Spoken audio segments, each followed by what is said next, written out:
Aujourd'hui, une vidéo qui va parler d'un sujet assez spécial qu'on n'entend pas du tout sur la toile et qui concerne la féminine et son relationnel.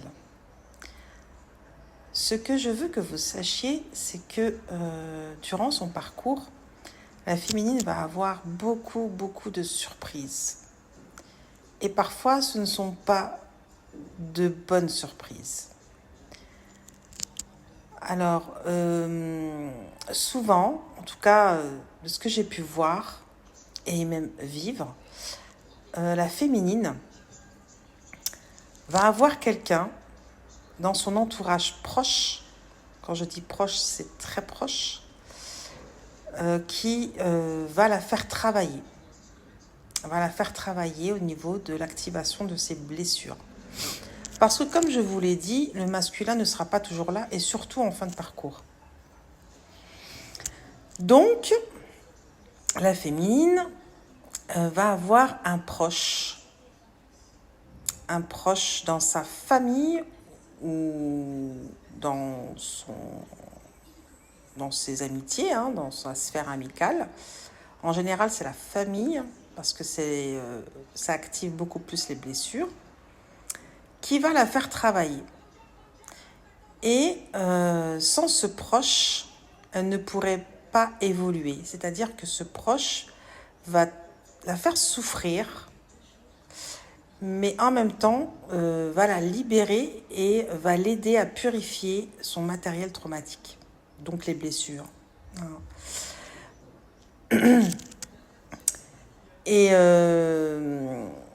Et ce qui se passe, c'est que ce proche fait exactement ce qu'il faut au bon moment pour activer les blessures. Et la féminine, au début, elle ne comprend pas.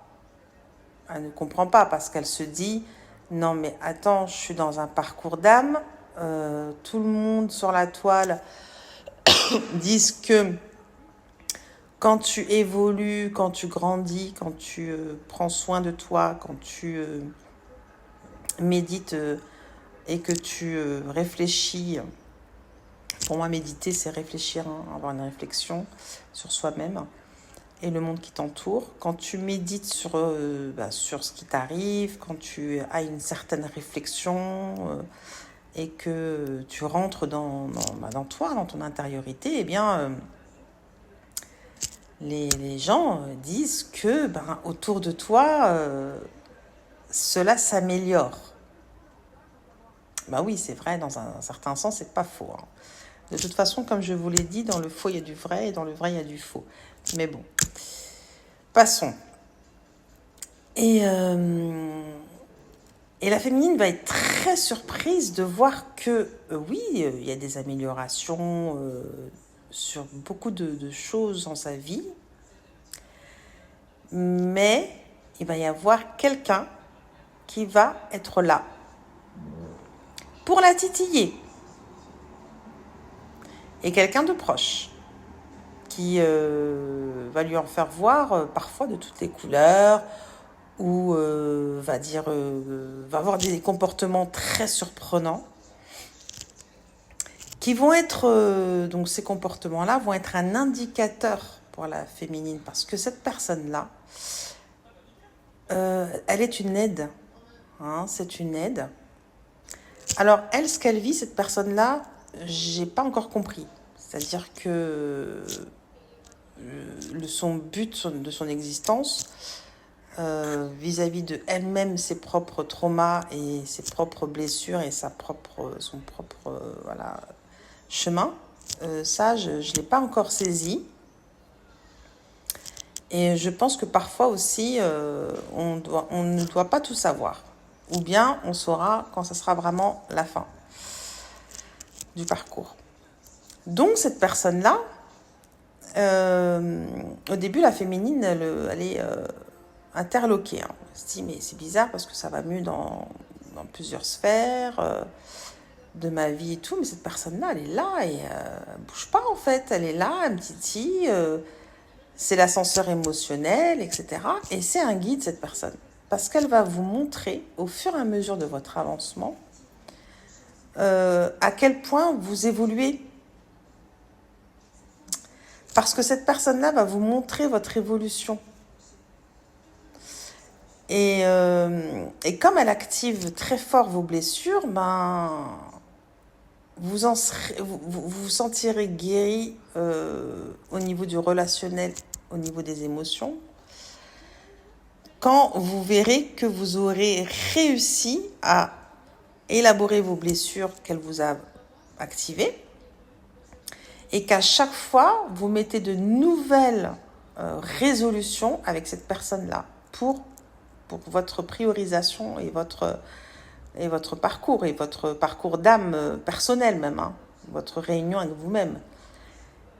Et vous allez voir à chaque fois qu'elle vous fait travailler quelque chose, parce que c'est cyclique encore, donc elle vous fait travailler quelque chose, donc il y a les émotions qui ressurgissent, les blessures, vous élaborez, ça prend plus ou moins du temps, et la personne, comme par hasard, elle se retire au moment d'élaboration. Après, vous avez compris des choses que vous actez dans la matière, et la personne revient dans votre champ de perception et vous devez acter avec cette personne de nouvelles résolutions et un nouveau comportement.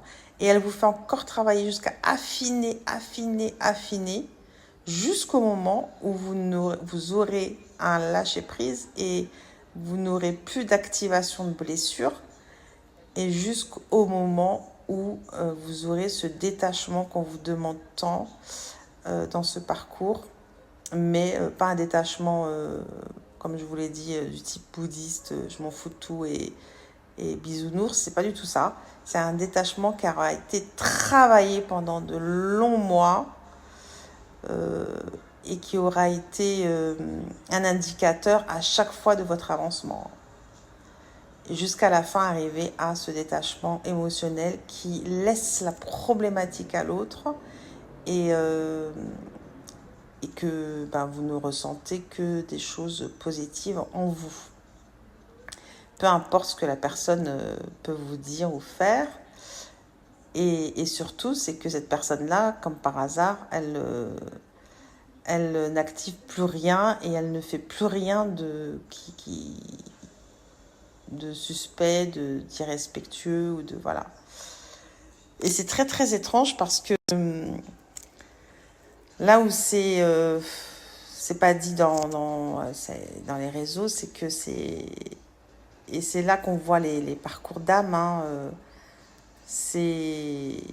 ils disent le contraire, hein. Ils disent oui, tout va aller mieux autour de vous quand vous soignez le transgénérationnel, toute la famille va bien.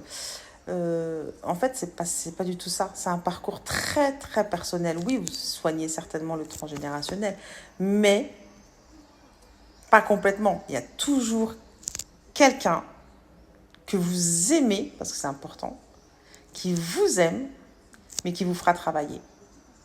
C'est incroyable. Et ça, c'est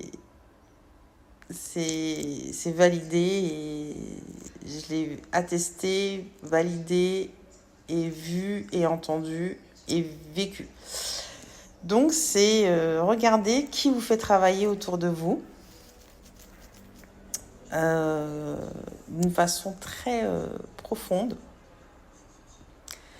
Et au début, on est dans le déni de cette personne. On se dit, mais non, ça va passer, c'est pas possible et tout, mais non, mais non, mais non. Mais après, on accepte et on accepte d'entrer dans le boulot. Et c'est un sacré défi, un sacré challenge. À bientôt. N'oubliez pas de vous abonner, de liker, commenter, partager. Bye bye.